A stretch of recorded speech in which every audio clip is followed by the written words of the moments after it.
Fue la década del .com, cuando lo grande y obsoleto seguía el paso a lo pequeño e inteligente. Mascotas virtuales que buscaban su alimento. No sabían la energía que había aquí adentro. Un transporte militar invadía los suburbios y George Foreman noqueaba a las grasas. Era feliz. Y un chico llamado Tim tejía una red de información que cambiaría el mundo. A continuación, tecnología de los 90 en Maravillas Modernas.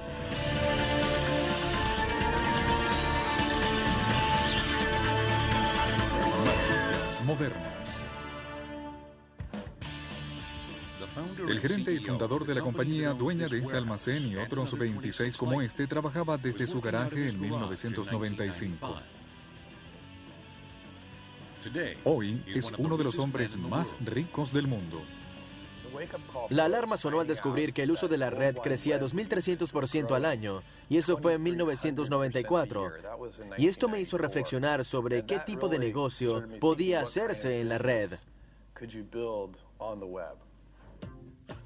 Al darse cuenta de que el ciberespacio sería una gran plataforma para el comercio, Jeff Bezos investigó a los mejores productos de venta por correo y decidió crear una librería en línea. Amazon.com abrió su sitio web al mundo con esta página el 16 de julio de 1995. Con una oferta de más de 1 millón de títulos, la tienda virtual vendió libros en los 50 estados y en 45 países durante el primer mes. Teníamos una campana que sonaba por cada compra y en pocos días se hizo insoportable. En realidad, crecimos muy rápido. El primer año de ventas sobrepasó los 15 millones de dólares. A finales de los 90, la revista Time nombró a Bezos personaje del año. A comienzos de 1999, Jeff Bezos se propuso pasar de la venta de libros a la venta de cualquier cosa vía Internet. Estoy en Findlay, Nevada, en los 800,000 metros cuadrados de instalaciones desde donde se envían los productos que reafirman esa visión. Las instalaciones se terminaron en enero de 1999. Con pocas excepciones, el sistema es el mismo que Amazon utiliza hoy. Miles de trabajadores y más de 10 kilómetros de correas mantienen a los artículos saliendo de los estantes. Antes los trabajadores caminaban con una lista de papel con los productos de los clientes. Ahora utilizamos el escaneo inalámbrico. Aunque usamos estantes de librería, no es el sistema decimal Dewey. La persona que guarda los libros puede hacerlo donde quiera y los buscadores simplemente se les dirige a ese lugar. Una vez seleccionados, los artículos se dirigen a clasificación y embalaje. En esta parte llegan todos los pedidos. Cada uno de estos ductos lleva un orden de compra. Todos los productos llegan de cualquier parte del almacén y se envían a un ducto en particular. La clave de este sistema automatizado es la bandeja inclinada. A cada artículo se le asigna una bandeja que lo lleva al ducto asignado. Ya que las bandejas inclinadas se mueven a una velocidad uniforme, el sistema calcula el tiempo exacto de viaje al ducto asignado. En el momento justo, la bandeja suelta el producto. Al completarse un pedido, una luz indica al trabajador para que lo empaque. Cuando abrimos estas instalaciones en 1999, no sabíamos con seguridad cómo manejar este equipo de manera efectiva. Pero hoy en día, Amazon conoce los procesos con gran precisión. Y las formas de envío desde sus 27 almacenes cambiaron desde los inicios en aquel garaje a mediados de los 90. Conseguir el dinero inicial para Amazon.com fue muy difícil. La primera pregunta que tuve que responder a casi todos los inversionistas, quizás a todos ellos, fue que era Internet. Y eso era muy frecuente en ese momento. La mayoría de la gente no sabía lo que sucedía en Internet o qué era la red. La Internet. Aunque mucha gente utiliza los términos Internet y World Wide Web indiferentemente, no son sinónimos. La Internet conecta pequeñas redes de computadoras a redes mayores y finalmente a un sistema mundial de redes de computadoras. La World Wide Web, también llamada la red, es un sistema interconectado de documentos de computadoras que se acceden a través de Internet. Aunque la red es una gran parte de Internet, la Internet también se utiliza para correos, mensajería y transferencia de archivos.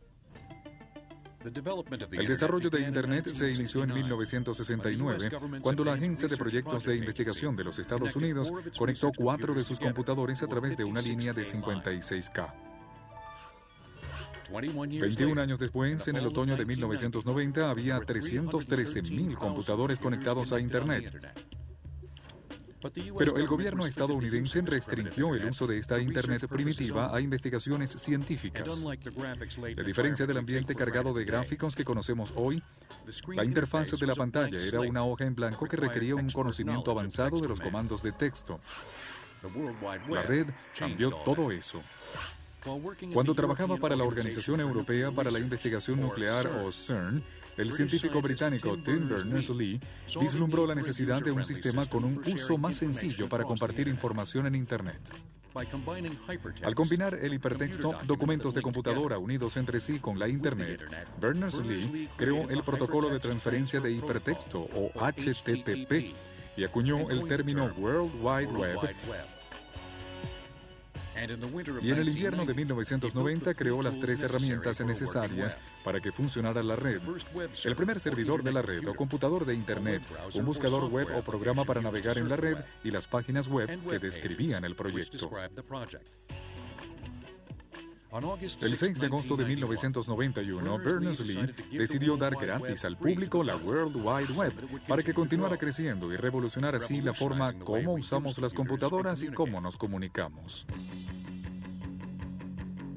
Pero ¿cómo es posible entrar a millones de páginas web en línea con solo hacer clic a un mouse? Al colocar una URL o dirección en el navegador web, nos dirigimos a una página web en particular en el servidor. Dispositivos de ruta dirigen esta petición desde su computadora hacia el servidor en la red y luego se envía la información de regreso para desplegar la página web. Actualmente, estos dispositivos de ruta tienen una velocidad de hasta 92 terabits por segundo. Eso es 2 billones de veces más rápido que el original de 56K de 1969. Aunque 7 de cada 10 norteamericanos usan la Internet, Norteamérica está de tercera detrás de Asia y Europa en cuanto a navegación en la red. Para junio de 2007, más de 1 billón de personas, o el 17% de la población mundial, ya usaba la Internet.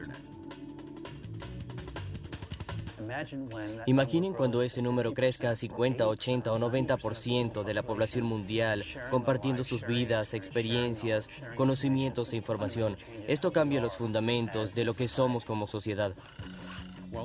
Aunque el navegador web era la puerta a un mundo de información, todavía usted necesitaba la dirección web para acceder a ella. Pero ¿y si no tenía la dirección? Entre a Google.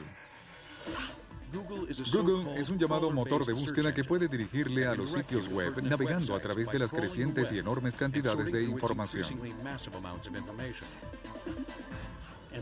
La información en Internet crece a un ritmo tal que en 3 años se prevé que se duplicará cada 11 horas.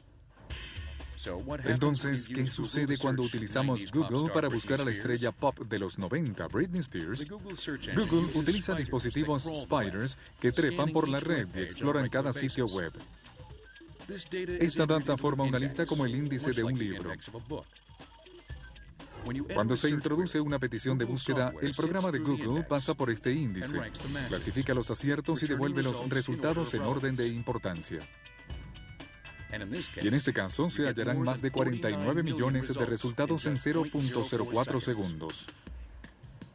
Es porque Google tiene incontables computadoras alrededor del mundo trabajando juntas para buscar en el índice. Pero este sitio tan popular no siempre fue tan interactivo. Como pueden ver, así lo dice, el índice contiene unas 25 millones de páginas y eso era bastante para esa época. Ahora tenemos billones y billones de páginas. Creado por 2 estudiantes de la Universidad de Stanford, Larry Page y Sergey Brin, Google comenzó a operar en 1998. Google, G-O-O-G-O-L, es un número muy grande. Es el número 1 seguido de 100 ceros. Y Google es un juego de palabras con la palabra Google, que representa nuestra misión de capturar y organizar grandes cantidades de información. Aunque Google no da a conocer la cantidad de servidores que tiene en el presente, algunos expertos en la industria estiman que pueden ser unos 450,000. Pero en 1998, Google apenas tenía 30 estantes para servidores como este. Cada estante sostenía 80 computadoras con procesadores Pentium 2 de Intel. Ya que el centro de datos se les cobraba por metro cuadrado, apretujaban las computadoras hasta 4 por anaquel. Para finales de 1998, Google respondía a 10,000 peticiones de búsqueda por día. 2 años más tarde, ese número creció a 100 millones. Pero los 90 trajeron muchas más innovaciones en Internet. En 1996, el correo electrónico se convirtió en la principal fuente de comunicación en los Estados Unidos, dejando atrás al teléfono y al correo tradicional. Los 90 también marcaron el inicio de AOL, el Messenger y las salas de chat. Las posibilidades eran infinitas. La idea de surfear en la red se hizo realidad cuando las personas se deslizaban de una página a otra durante horas. Computadoras portátiles. Y las computadoras portátiles de los 90 permitieron surfear en la red desde cualquier parte, pero esta innovación tiene sus raíces en los 80. Aunque hoy nos parezca absurdo, este es el origen de la computadora portátil. Esta es la Osborne 1.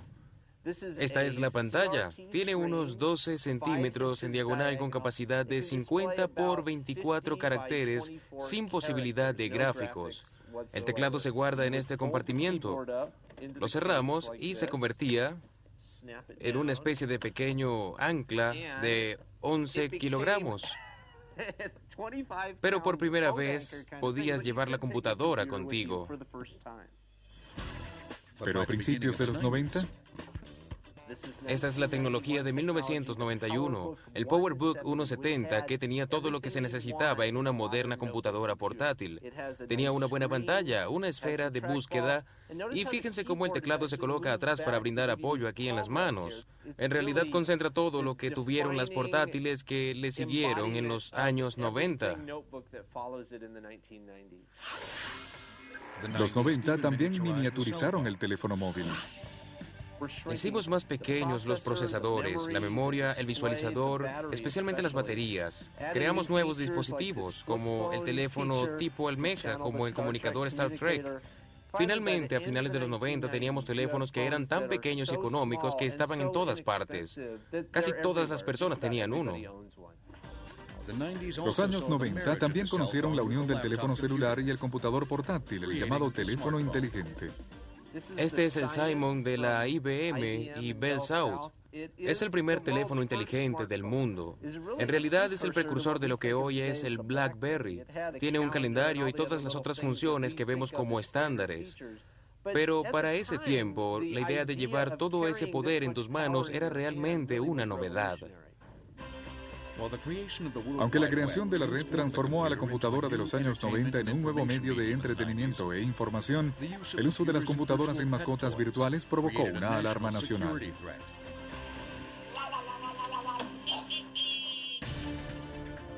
En 2007 se enviaron unos 170 billones de correos electrónicos por día.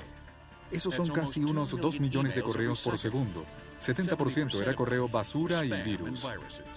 Tecnología de los 90 regresará en Maravillas Modernas. We now return to 90s Tech on Modern Marvels.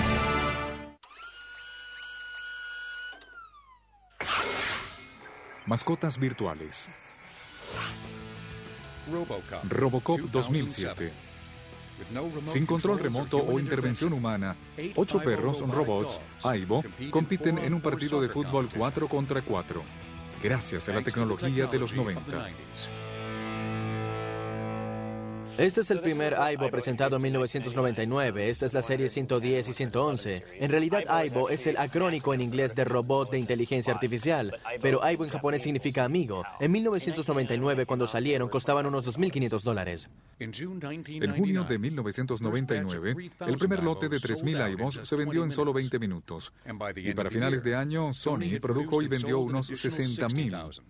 A los Aibo se les denomina robots autónomos porque son capaces de aprender y madurar de acuerdo a los estímulos externos de sus dueños y del entorno. Así que cuando querías que jugara mucho con la pelota rosada y le decías que era un buen perro, cuando jugaba con la pelota rosada, aprendía que eso era algo bueno. A medida que los Aibo maduraban, guardaban todo en la memoria, al igual que un computador, y toda esa información se almacenaba en su compartimiento. Todos los cerebros de los Aibo son básicamente iguales. Son placas de memoria, como las que tenemos en una cámara digital. De hecho, los primeros Aibo solo tenían hasta 8 megabytes de memoria. Las articulaciones de este perro robot permitían 20 movimientos diferentes. Dentro de la cabeza tenía un sensor que reaccionaba al tacto, un micrófono para escuchar, una cámara de video para la visión y un detector de distancia. El Aibo era la culminación del auge de las mascotas virtuales de los 90. Un auge que empezó con el Tamagotchi. El Tamagotchi es una mascota virtual dentro de una cubierta con forma de huevo. Significa huevo en japonés. Es un bonito y adorable huevo. La popularidad del Tamagotchi irrumpió en los Estados Unidos en 1997. Era algo increíble. La gente se agolpaba en las calles para verlo. En su año de mayor auge, Tamagotchi vendió unas 40 millones de unidades alrededor del mundo. Y lo que más impresiona es que eso significa unas 15 unidades cada minuto. 3 botones permitían al dueño alimentar a la mascota, jugar con ella, verificar sus niveles de hambre o felicidad e incluso hacer la peor tarea de un dueño de mascotas, limpiarla. Y si no se le cuidaba adecuadamente, el Tamagotchi podía morir como cualquier mascota real. 2 pequeñas baterías de 1.5 voltios mantenían a la criatura virtual en movimiento y todos los comandos funcionaban por medio de un procesador de computadora.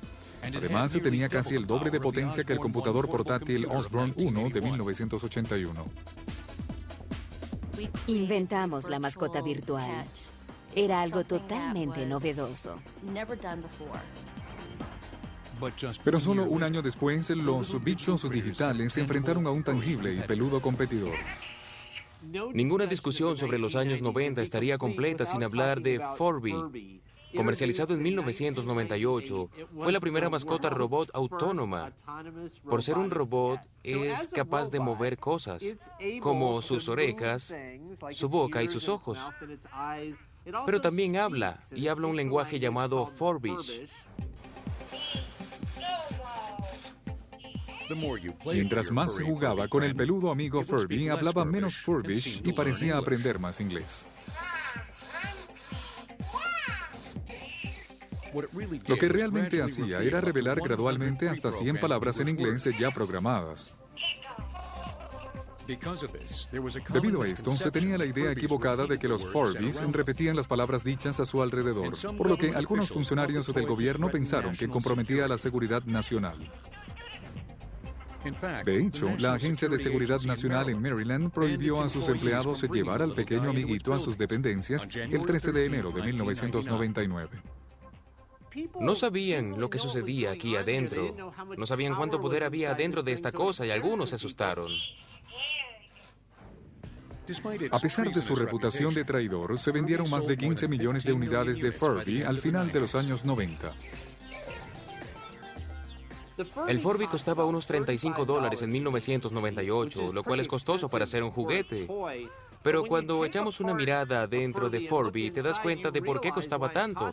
Era un verdadero milagro de la tecnología moderna. Furby venía bien equipado con sensores de tacto en el frente y por detrás, un micrófono para captar los sonidos, un sensor para detectar la luz, un puerto infrarrojo para comunicarse con otros Furbies y hasta un sensor que detectaba movimientos boca abajo. Una de las cosas que les permitían mantener bajos los costos era un tipo de diseño que utilizaba un solo motor eléctrico que controlaba un sistema de levas. Así que este único motor con las levas puede mover las orejas, los párpados, la boca y la habilidad del Furby para levantarse y andar hacia adelante. El microprocesador tiene unas 4 veces la potencia del navegador lunar del Apolo. Es una increíble cantidad de poder de procesamiento colocada en un artículo tan pequeño y económico. Puede que los Furbies, los Tamagotchis y los Aibos tuvieran un auge en el mundo de los juguetes. Pero a mediados de los 90 fue el asador reductor de grasas Lean-Min de George Foreman lo que dio un verdadero golpe a las ventas. Amaba este asador porque podía levantarme temprano en la mañana y comer salmón y bagels. Podía poner los bagels en el asador, voltear uno de esta forma y el otro al contrario. Podía asar ambos lados y tener listo el salmón. Ponía crema de queso. Soy feliz. Aunque existían asadores de hamburguesas similares, George Foreman comercializó y patentó un diseño inclinado que permitía que la grasa se escurriera fuera de la carne. Era justo lo que buscaba el 2 veces campeón mundial de boxeo. Todos me llamaban el hombre hamburguesa con queso y yo bromeaba porque todos se burlaban de mi peso. Y yo les decía que podía comer una docena de hamburguesas y luego ser el campeón del mundo. Y ahora, ¿cómo podía tener comida con alto nivel de proteína y baja en grasas? Con el asador de George Foreman. En 1995 presentamos nuestro GR10, que tenía el tamaño para 2 hamburguesas y se vendía a $39.99. Para finales de los años 90, más de 14 millones de asadores volaron de las estanterías, y aunque el tamaño aumentó para asar hasta 8 hamburguesas, la tecnología se mantuvo igual. Este es el modelo original que se utilizó para estos asadores. Tenemos un calentador pegado dentro del molde y un termostato aquí mantiene la temperatura en la superficie del asador a unos 170 grados centígrados. Y esa es una buena temperatura para hacer hamburguesas. Una bisagra flotante asegura la carne sin importar su grosor y la mantiene en contacto con ambos lados del asador. Para la compañía Salton, este asador sencillo pero revolucionario fue el que casi agotó sus existencias. A nadie le interesaba este asador, pero un caballero vino a mí y me dijo, creo que tengo un cliente para esto, y yo le dije, yo no puedo venderlo, si lo quieres es tuyo. El comprador en potencia no era otro que George Foreman. Lo estuve observando durante días y meses. Finalmente mi esposa preparó algo con el asador y la grasa se escurría. Me preocupaba que se perdieran los líquidos. No sería una carne jugosa, pero vimos que era genial. Se ve muy bien. George no quería mercadearlo solo. Y resultó que le aconsejaron que Salton sería la mejor compañía para hacerlo. Así que regresó a mí. Y a partir de entonces todo funcionó rápido. Salton vendió más de 90 millones de asadores a George Foreman en solo 12 años, con alrededor de $5.000 millones en ganancias. El asador George Foreman pudo innovar en la industria de los asadores, pero otras sorprendentes tecnologías de los años 90 cambiaron para siempre la forma, cómo y cuándo vemos televisión. No todos los juguetes se tenían que ser robots para ser populares en los 90. En 1993, los bebés Beanie, con tecnología sencilla, vendieron más de 100 millones de unidades en solo 3 años. Tecnología de los 90 regresará en maravillas modernas.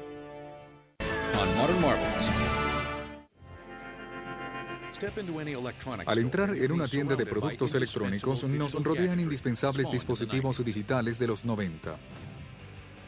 La revolución digital de los 90 no solo nos dio excesiva información, sino que nos ofreció incontables maneras de permanecer en el sofá. Es el caso del DVD. Presentado en diciembre de 1995. A primera vista, el DVD es muy parecido al CD. Ambos tienen el mismo diámetro y grosor y la información digital se codifica en largos espirales de hoyos y protuberancias microscópicas. Pero un DVD con una capacidad de 4.7 gigabytes puede almacenar casi 7 veces más información que un CD. Es porque los hoyos y protuberancias de un DVD son 4 veces más pequeños y los espirales son más estrechos y más largos. Y a diferencia del CD, el DVD puede tener hasta 4 capas de información, lo que aumenta su capacidad 26 veces más que la del CD. Y aunque los DVD son 3 veces más pequeños que los discos láser presentados en los 80, pueden almacenar el doble de información. ¿Y el beneficio para el consumidor? Por primera vez era posible almacenar una película entera y algo más en un disco digital. Pero eso solo fue posible gracias a otra innovación de los 90, la compresión digital. Una película necesitaba 40 veces más espacio. El disco, ya saben, el disco tendría que tener 90 centímetros o algo así para almacenar una película en su formato original. Lo que se hace es comprimir la película con un factor de 40:1 usando algo llamado compresión MPEG-2. La compresión MPEG-2 reduce el tamaño del archivo de video al reutilizar cualquier información de video idéntica. En lugar de almacenar toda la información de cada cuadro del video, la compresión digital permite que un cuadro del video tome del cuadro anterior cualquier información que no cambió. Esto significa que cada nuevo cuadro contiene solo la información de los cambios en la imagen anterior. En 1995, el MPEG-2 se convirtió en el formato estándar para la compresión de video. Y los reproductores de DVD venían equipados con un decodificador de MPEG-2. Debajo del DVD hay un láser.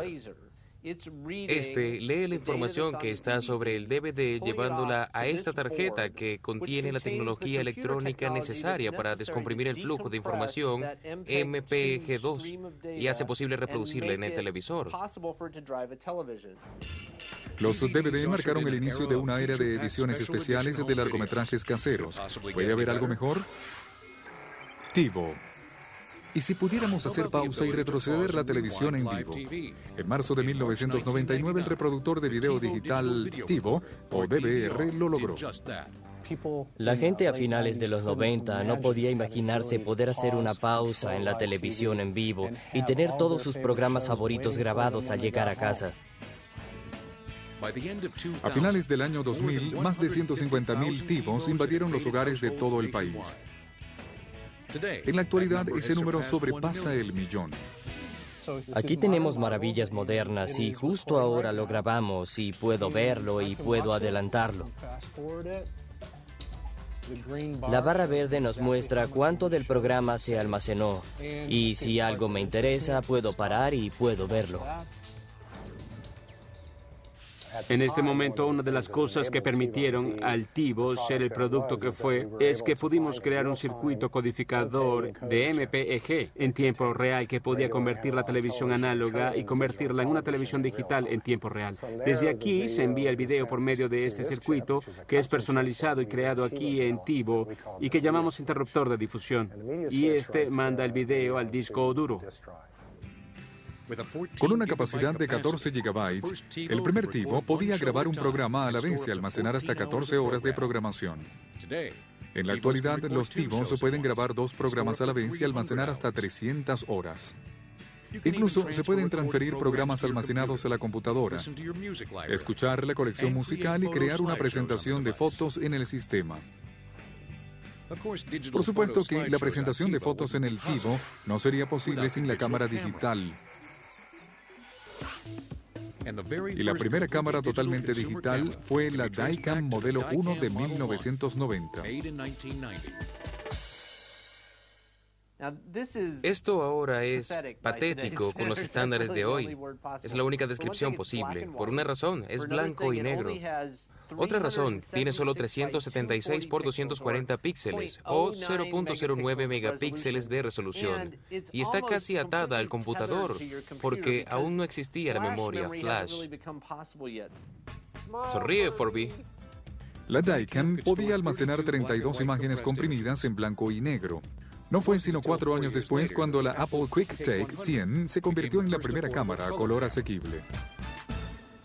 Pueden ver que aún no se estandarizaba la forma. Esto se parece más a unos binoculares que a una cámara digital. Tiene 640 por 480 o 0.3 megapíxeles y tiene una memoria flash, pero solo tiene capacidad para almacenar 8 imágenes con resolución completa. Apenas un año después, la Casio QV10 impuso el estándar con su visor de cristal líquido. Para 1995, la cámara digital evolucionaba a la forma que conocemos hoy en día. Tiene un lente, tiene la cámara y tiene el visor posterior que permite ver las fotos mientras las tomamos y permite revisar las fotos en la memoria. Las modernas cámaras de 8 megapíxeles son un pariente lejano de las primeras cámaras digitales de los 90. Miren lo que sucede cuando comparamos las imágenes de hoy con el límite de 0,09 megapíxeles de 1990.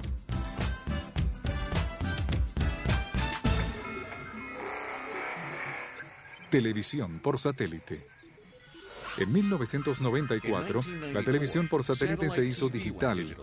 DirecTV estaba a la vanguardia de la tecnología de transmisión digital por satélite o DBS. Colocamos un satélite de DirecTV. Antes del DBS, las antenas de los abonados eran tan grandes como una bañera y no existía programación. Ahora, los amantes de la televisión tienen antenas del tamaño de una pizza y un paquete personal de programación. Había mucha gente que pensó que esto no funcionaría. De hecho, pensaron que era una trampa para tontos. Pero la parte digital es el elemento clave que nos permite la compresión. Y esto nos permite tener muchos más canales. Empezamos con 70 canales y rápidamente crecimos hasta 200 canales en pocos años. Además de la compresión digital, la llegada de satélites con mayor potencia a principios de los 90 hizo posible antenas más pequeñas. El centro de transmisión de DirecTV en Los Ángeles monitorea hasta 1.600 canales. Nos encontramos ahora en el centro de operaciones de DirecTV en Los Ángeles. Esto es muy parecido a lo que construimos en 1999. La señal que recibimos del exterior se lleva a esta habitación y se muestra en estos monitores que ven detrás de mí. Realmente se veía como un empleo genial. Pero en realidad las personas no ven la televisión, más bien vigilan la televisión para asegurarse de que todo funcione correctamente. Una vez que las señales se comprimen y encriptan, el centro de transmisión las envía a los satélites de DirecTV a 35.000 kilómetros sobre la Tierra. Los satélites recogen la señal con una antena a bordo, la amplifican y usan otra antena para enviarla de regreso a la Tierra, donde la antena del televidente captura la señal. La antena pasa la señal al receptor que la transmite a la televisión. Cuando DirecTV empezó en 1994, algunos amantes de la televisión estaban ansiosos. En el primer año teníamos 1 millón de suscriptores. Para finales de los 90 teníamos 8 millones. En la actualidad tenemos 16 millones. Con el DVD, el DVR y el DBS, seguimos fieles a lo digital. Pero otro dispositivo de los 90 que había que tener nos cautivó por completo. Hoy estaríamos perdidos, literalmente, sin él. Ya que TiVo es un servicio por suscripción, la compañía puede de forma anónima captar los hábitos televisivos de sus usuarios. El momento más rebobinado en la historia del TiVo fue el del vestido defectuoso de Janet Jackson en el Super Bowl del año 2004. Tecnología de los 90 regresará en maravillas modernas. 17 de enero de 1991. Operación Tormenta del Desierto. Algunas de nuestras innovaciones favoritas de los 90 empezaron como proyectos de defensa nacional. Y durante la Guerra del Golfo, las tropas estadounidenses estaban bien equipadas con una herramienta de defensa que les permitía navegar por el vasto e interminable desierto de Irak con precisión y tranquilidad. La tecnología de los 90 que permitió todo esto se llamó Sistema de Posicionamiento Global o GPS. El GPS demostró su utilidad operacional y militar durante la Operación Tormenta del Desierto y permitió a los soldados navegar por primera vez en el desierto. El Departamento de Defensa comenzó a desarrollar el GPS en 1972 con el objeto de localizar a sus unidades militares y lograr precisión en la entrega de armas. Un aumento en el financiamiento permitió agregar a los satélites sensores que podían detectar y localizar el armamento nuclear de gobiernos extranjeros. El 17 de julio de 1995, el sistema de posicionamiento global de $14.000 millones funcionó a su máxima capacidad. Es la más grande constelación de satélites militares en el mundo. En cualquier momento hay al menos 24 satélites operativos en una órbita semisincronizada a 20.000 kilómetros sobre la Tierra. Esto significa que cada satélite escudriña la Tierra 2 veces al día. Se distribuyen equitativamente entre 6 planos orbitales, de manera que al menos 6 satélites están en el campo visual desde casi cualquier lugar de la superficie de la Tierra. ¿Qué pueden hacer por usted?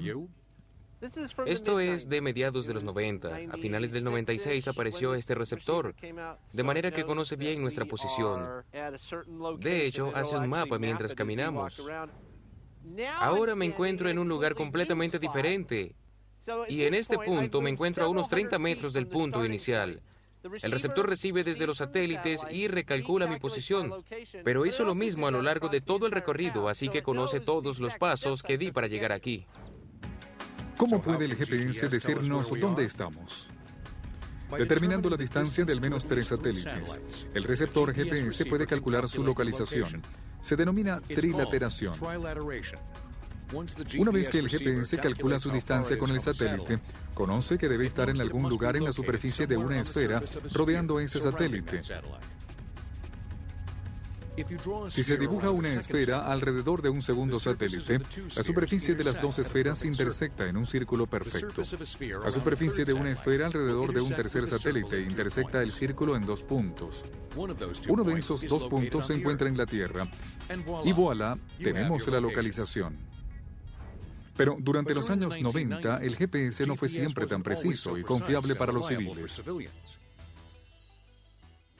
Tenía como rasgo una disponibilidad selectiva, lo cual era un error intencional para que los usuarios no autorizados recibieran como no precisa la señal de navegación.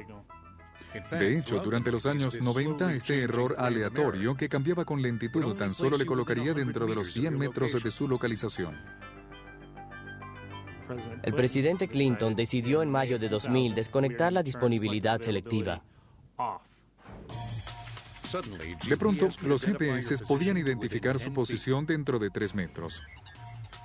En el Centro de Operaciones GPS de la base aérea Schriever, en Colorado Springs, el segundo escuadrón de operaciones espaciales vigila que los satélites funcionen adecuadamente todo el año. Tenemos operadores del sistema de satélites que examinarán un satélite. Verificaremos las presiones, las temperaturas, la rotación, la inclinación, el bandeo de ese satélite en particular para asegurarnos que transmite con precisión para navegar. Aunque al inicio fue un proyecto militar, el mercado de receptores GPS para civiles se hizo 3 veces más grande que su contrapartida militar. Así como el GPS se encaminó desde el desierto hasta su auto de alquiler, otro equipo militar utilizado en la Operación Tormenta del Desierto se encaminó desde los campos de batalla hasta los suburbios. Luego de la tormenta del desierto, la AM General Corporation llevó el vehículo militar multipropósito o Humvee y lo convirtió en el Hummer. El primer Hummer, o H1, tenía la misma potencia, chasis, carrocería y suspensión de su contraparte militar. En 1992, nada menos que Arnold Schwarzenegger se convirtió en el primer dueño de un Hummer. Pero fue en 2003 cuando un segundo modelo más estrecho y menos costoso de Hummer, o H2, salió al mercado y se convirtió en un auto muy común. En el concesionario Bergstrom en Milwaukee, Wisconsin, los Hummers están listos para realizar las fantasías de una buena aventura. Bien, para empezar iremos en 4 high y tendremos 60% de la potencia en las ruedas traseras y 40% al frente. Cuando lleguemos al primer obstáculo, que es un montón de rocas, como estaremos fuera del camino, cambiaré a 4 high lock. Esto me dará la misma tracción en las 4 ruedas. Daremos algunos saltos, pero lo hacemos con facilidad. Con 110 metros por kilo de torque o fuerza de rotación, el corpulento Hummer puede ascender por una cuesta con 60% de inclinación y subir escalones de 30 centímetros. El H1 puede incluso cruzar por 70 centímetros de agua porque todos sus equipos se encuentran sellados. Pero este vehículo todoterreno de 3.800 kilogramos tiene solo un promedio de unas 10 millas por galón. Y en el nuevo milenio no existe el paseo libre de culpas y derrochador de los años 90. Así que hay un Hummer más pequeño, el H3. Aunque el H3 mantiene las capacidades del H1 y el H2, pesa 900 kilogramos menos y es casi 45 centímetros más corto en longitud. Además, rinde 18 millas por galón, casi el doble que el H1. Puede que el Hummer trajera diversión para algunos, Puede que el Homer trajera diversión para algunos, pero otra innovación de los 90 creó un juego que se convertiría en uno de los entretenimientos más lucrativos de todos los tiempos. Geocaching es un juego al aire libre de búsqueda de tesoros alrededor del mundo. Tiene base en Internet y utiliza el GPS para esconder y buscar contenedores llamados caches. En la actualidad existen más de 400.000 caches escondidos alrededor del mundo. Tecnología de los 90 regresará en maravillas modernas. Es el siglo XXVI. Razas alienígenas invaden la Tierra. Con la guía del cañón de un arma, usted puede salvar a la humanidad. A la venta desde el 25 de septiembre de 2007, Halo 3 es el tercero de la serie de consolas Xbox de Microsoft. Solo el primer día de ventas en Estados Unidos alcanzó la cifra de $170 millones, logrando las más altas ganancias en un solo día para un producto de entretenimiento. Halo 3 es lo que se denomina juego de tirador en primera persona y sus orígenes pueden rastrearse en los años 90. Fue el 5 de mayo de 1992 cuando los diseñadores de ID Software presentaron Wolfenstein 3D e impactaron a los videojugadores de todo el país. Cuando la gente vio por primera vez Wolfenstein 3D, este mundo simplemente los enloqueció. Wolfenstein 3D era un mundo con el que podías interactuar. Como jugador asumías el papel de personaje principal. Pero el mundo 3D de Wolfenstein era cualquier cosa menos.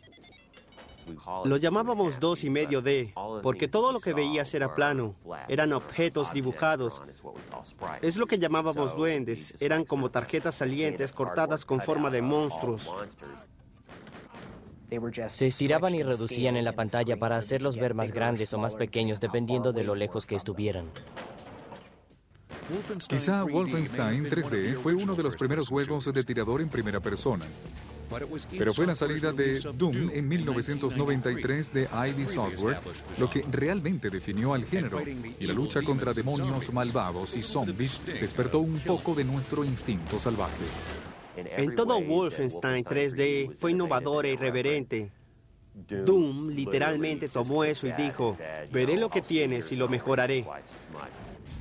A diferencia de Wolfenstein 3D, Doom era mucho más tridimensional, tenías diferentes alturas y niveles. Hasta teníamos esos tipos de paisajes al aire libre. Una de las cosas que hicieron tan exitoso a Doom es que era un programa compartido. Todos podían descargar el primer capítulo. Un estimado de 10 millones de personas alrededor del mundo descargó Doom en 2 años. Pero jugarlo no era lo único que se podía hacer. John Carmack diseñó Doom para permitir a los jugadores modificar y extender el juego ellos mismos. Modificar el juego puede significar cualquier cosa, desde cambiar a uno de los enemigos con la cara de tu jefe, quizá, hasta crear niveles personalizados. Con Doom tomé conciencia de que todos los medios que utilizamos para crearlo podían ser anulados por algo que otro podía agregar. Desde entonces, los usuarios hicieron miles de modificaciones o mods para Doom. La mayoría se pueden descargar gratis desde Internet. Doom realmente abrió las puertas, legitimó los juegos de PC y nuestra industria, e inició lo que tenemos hoy en día. Aunque los usuarios de videojuegos querían una parte del pastel de videojuegos, necesitaban mejores sistemas para poder jugarlos. Así que las consolas de juegos pasaron por importantes cambios que incluyeron el uso del disco en lugar de cartuchos. El 3 de diciembre de 1994, Sony lanzó el PlayStation, la primera consola de videojuegos que reproducía videojuegos de disco. Una consola de juegos como el PlayStation es un aparato creativo. Se coloca el CD en el lector y desde allí va a un completo sistema de computadora que funciona con el código del CD. El código se extrae, se carga en una memoria. Hay una poderosa computadora aquí y un poderoso procesador de gráficos. Es capaz de inventar las escenas que aparecerán en la pantalla basadas en la información que el usuario introduce en el controlador. La tecnología de los 90 produjo incontables ampollas en los pulgares de los adultos. Y mucha de esta tecnología está en la lista de electrónicos que nos acompañan a diario. A finales de los 90, con la llegada del nuevo milenio, se extendió el pánico por nuestra dependencia de las computadoras. Por supuesto, cuando llegó la hora, nuestro mundo digital siguió girando.